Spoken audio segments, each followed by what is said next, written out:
Okay, let's talk about bankruptcy. It sounds huge, right? Overwhelming, even. But what if I told you it's actually a chance to hit reset, to rebuild? Today, we're going to break down exactly how you can manage your money through this process and create a super clear path to getting back on your feet. So here's what we're covering. First up, the absolute basics, budgeting when you're in bankruptcy. Then we'll get into a really practical 4-step cycle you can use. After that, we're going to tackle something called surplus income. We'll make sense of it, promise. And finally, we'll show you exactly how the payments are figured out. Simple as that. And look, this isn't just some textbook theory. That number, 137,295, that's the real number of Canadians who filed for insolvency just last year. So, yeah, this is a journey a lot of people are on right now. So, if this is your reality, what's the very first step? Where do you even begin? Well, it all starts with taking back control. And the most powerful tool you have to do that, believe it or not, it's a budget. All right, section 1. Now, I know what you're thinking. Budget. Ugh, sounds like a chore, right? A boring spreadsheet. But forget that. Think of your budget as your personal game plan. It's the map that puts you back in the driver's seat, showing you exactly where your money is going so you can tell it where to go. And here's where things really change in a big way. During this process, you actually stop making payments on most of those old debts. You know, the ones that were probably causing all that stress. So that pressure is just gone. Instead, your focus shifts to budgeting for new, structured payments to your licensed insolvency trustee. It's a whole different ballgame. Okay, so that brings us to the how-to part. And you really don't need to be a financial wizard for this. We're going to walk through a simple 4-step budgeting cycle. It's a framework you can use month after month to really get a handle on things.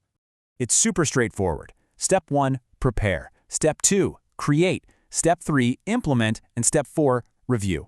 That's it. It's a cycle, right? You prepare, you create your plan, you put it into action, and then you check in to see how it went. It's a loop that honestly just gets easier and more effective every single time you do it. Okay, so step 1, prepare. All this means is getting a really clear picture of your money. First, what's your net income? That's the actual cash you take home. Next, list out all your expenses. The regular ones like rent and groceries, but also the ones that pop up now and then, like car maintenance or birthday gifts. Getting those on paper is a game changer. And this right here is probably the most important part of creating your budget, figuring out your needs versus your wants. Needs are the absolute essentials: shelter, food, basic clothes. Wants are everything else: eating out, that new phone, vacations.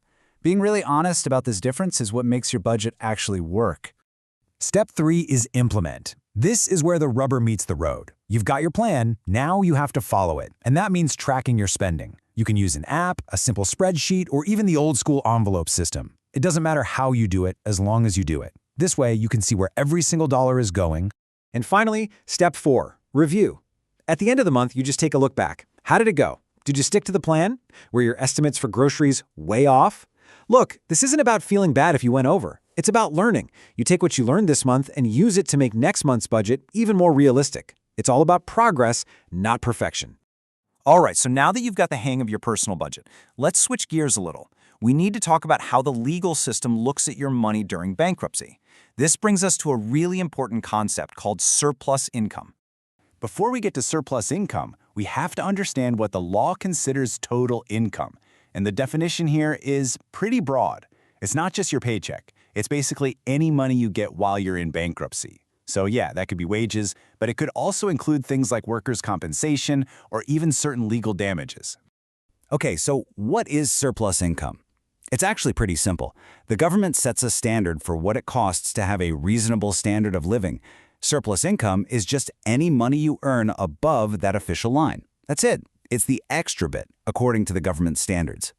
And this isn't just some random number they pull out of a hat. You can see from this official directive here, the whole point is to be fair and consistent.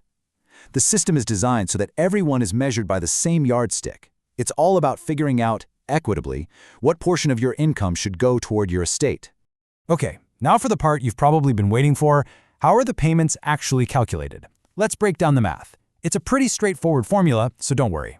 It all starts with this table. These are the superintendent's standards.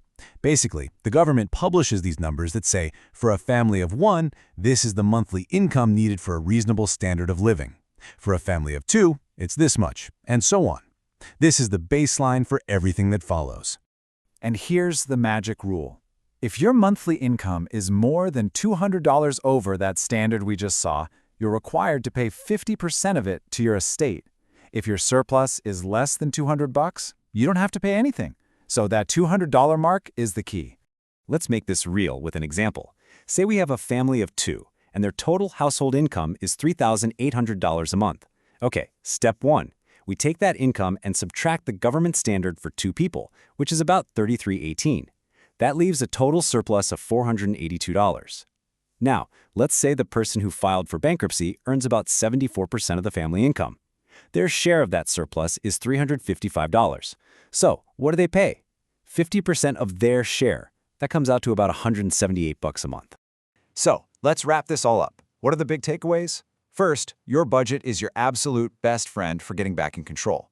Second, the whole needs versus wants thing. That's the secret sauce to making your budget stick. Third, surplus income isn't scary. It's just the amount you earn over a government standard.